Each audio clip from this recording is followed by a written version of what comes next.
रामकृष्ण की जन्मभूमि से प्रयागराज तक, अवध की विरासत से काशी के घाट तक, लखनऊ की नजाकत से मुमताज के ताज तक, विकास की बुलंदियों से अपराध के राज तक, यहां से तय होता है दिल्ली की सियासत का वजीर। देखिए उत्तर प्रदेश की तस्वीर, हर रोज खबर उत्तर प्रदेश।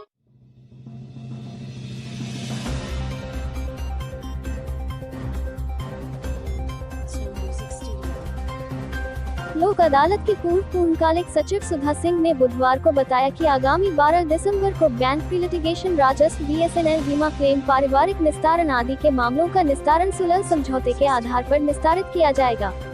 श्रीमती सुधा सिंह ने आम जनमानस से अपील किया है कि अधिक से अधिक संख्या में अपने वादों का निस्तारण कराएं। आइए जानते हैं आगामी 12 दिसंबर को लगने वाले लोक अदालत के संबंध में सुधा सिंह से विशेष बातचीत में। अखबारों में यही पता चला है कि 12 दिसंबर को लोक अदालत का आयोजन किया जाने वाला है। ये लोक अदालत है क्या? जी, इस बार पैंडेमिक के बाद, फरवरी के बाद ये राष्ट्रीय लोक अदालत जो है ये पहली बार हो रही है। 2 बार बीच में टालना पड़ा, पैंडेमिक की वजह से गैदरिंग नहीं हो सकती थी, इसलिए ये राष्ट्रीय लोक अदालत टल दी गई और मैक्सिमम मामलों के डिस्पोजल हेतु ये राष्ट्रीय लोक अदालत इस बार फिजिकली की जा रही है। इसके पहले मैक्रो लोक अदालत जारी किया गया था क्या? जी, उसमें क्या करवाई हुई? पैंडेमिक जो ये महामारी थी, इसमें लॉकडाउन की वजह से लोग बाहर नहीं निकल सकते थे, गैदरिंग की मनाही थी। इस वजह से जब पहली बार ये लोक अदालत का आयोजन करने की सोची गई तो माइक्रो लोक अदालत की गई और सिर्फ क्रिमिनल केसेस के लिए किया गया और एक इसको इस तरह से समझा जाए कि सफल रहे नहीं सफल रहे इसको देखने के लिए माइक्रो छोटे स्तर पर उसका आयोजन क्रिमिनल केसेस के लिए किया गया था, जो कि बनारस में भी सफल रहा, पूर्णतः सफल रहा और बाकी ज़िलों में भी सफलता मिली इस लोक अदालत में। गैदरिंग को, सोशल डिस्टेंसिंग को देखते हुए, गाइडलाइंस जो कोरोना काल में जारी है शासन से, उसको देखते हुए कराई गई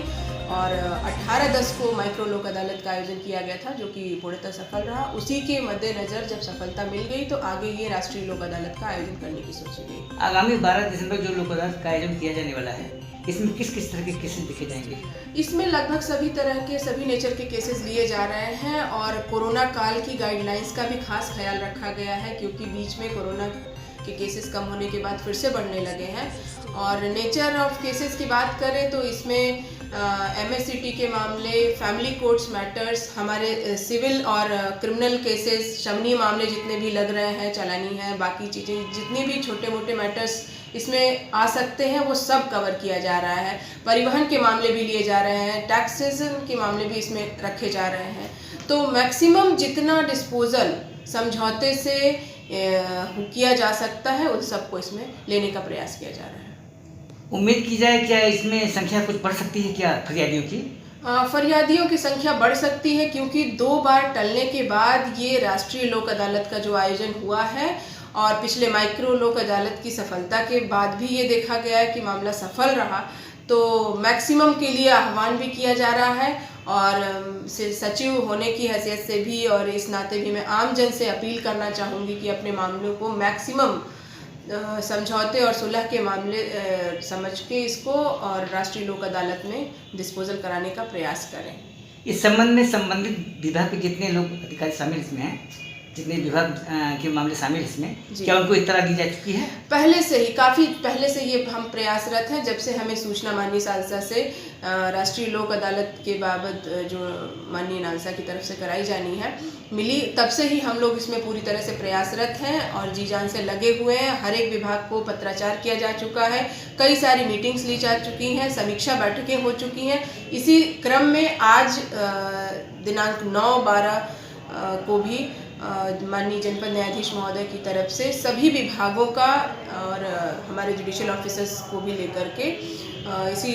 राष्ट्रीय लोक अदालत के संबंध में एक समीक्षा बैठक का आयोजन आज शाम 4:30 बजे भी रखा गया है और उसमें हम अभी तक लगे हुए मामलों की समीक्षा करेंगे और मैक्सिमम डिस्पोजल इस राष्ट्रीय लोक अदालत में कैसे कराया जा सकता है उसके लिए भी हम एक दूसरे से वार्ता करके आगे प्रयास करेंगे। कि इस लोक अदालत को लेकर के आप जनता जनार्दन को क्या सूचना देना चाहती हैं? क्या संदेश आम देना चाहती जनता से मैं ये अपील करना चाहूँगी, विधिक सेवा प्राधिकरण वाराणसी की सचिव होने के नाते,